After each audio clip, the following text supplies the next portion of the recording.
semua, perkenalkan saya Siwi Rindu dari kelas praktikum fotografi kelas C1. Dan kali ini saya akan sedikit menjelaskan tentang kamera lubang jarum atau kamera pinhole. Tahukah kamu, kamera yang kita gunakan saat ini berawal dari sebuah kotak yang diberi lubang kecil, di mana lubang kecil tersebut berfungsi sebagai lensa pada kamera. Kamera ini disebut dengan kamera lubang jarum atau pinhole.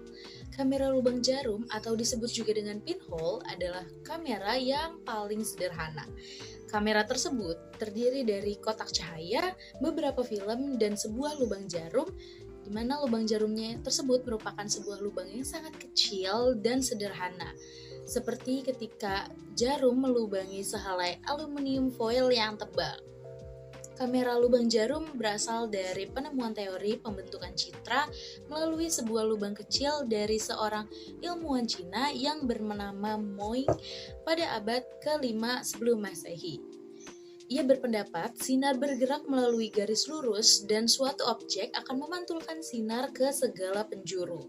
Pada prinsipnya, kamera lubang jarum bekerja berdasarkan teori optis cahaya yang masuk melalui lubang kecil, kemudian memproyeksikan gambar terbalik pada bagian datar.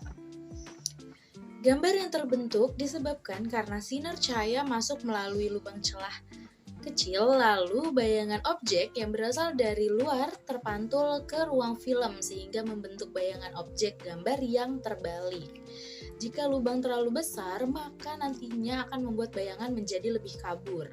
Tetapi, jika lubangnya berukuran kecil, gambar yang akan terlihat fokus namun tidak akan terang. Kamera ini hanya bisa digunakan untuk sasaran atau objek yang diam dan juga terang nih teman-teman. Untuk jumlah lubang sendiri biasanya lubang hanya ada satu. Jika lubangnya lebih dari satu, maka gambar yang terbentuk pun menjadi exposure ganda atau sebanyak lubang yang ada. Kamera lubang jarum tidak terlepas dari seorang filsuf Cina yang bernama Moti. Dia berpendapat refleksi gambar dari luar ruangan melalui lubang kecil atau pinhole ke dalam ruangan yang gelap.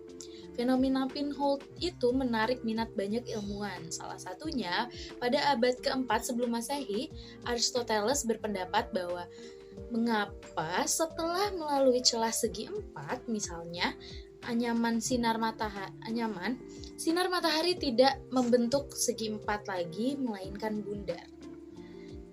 Selama 16 abad, jawaban atas persoalan tersebut belum ditemukan.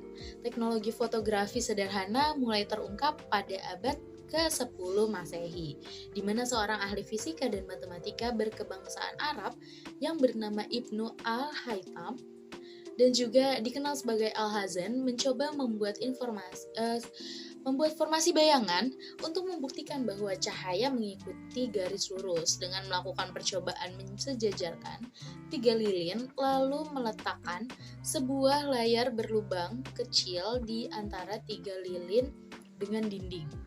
Kemudian, dia menyimpulkan terbentuknya bayangan itu dikarenakan cahaya yang masuk melalui lubang kecil tersebut.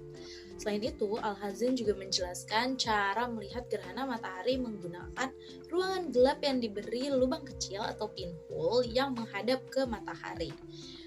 Untuk pertama kalinya, prinsip kerja Alhazen berhasil dikembangkan oleh Reinerus Gemma Frisius, seorang ahli fisika dan matematika dari Belanda yang diterapkan pada prinsip kamera obscura. Nah, kamera obscura ini adalah kamera pertama yang menggebrak dunia fotografi. Kamera ini adalah sebuah kamar gelap tertutup yang hanya memiliki lubang kecil.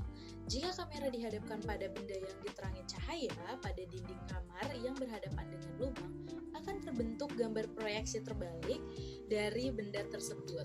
Percobaan pun banyak dilakukan oleh para ahli di masa itu, mulai dari astronom sampai ke ahli matematika. Bahkan pada tahun 1452 sampai 1519, Leonardo da Vinci juga telah memanfaatkan kamera tersebut untuk mewujudkan karyanya.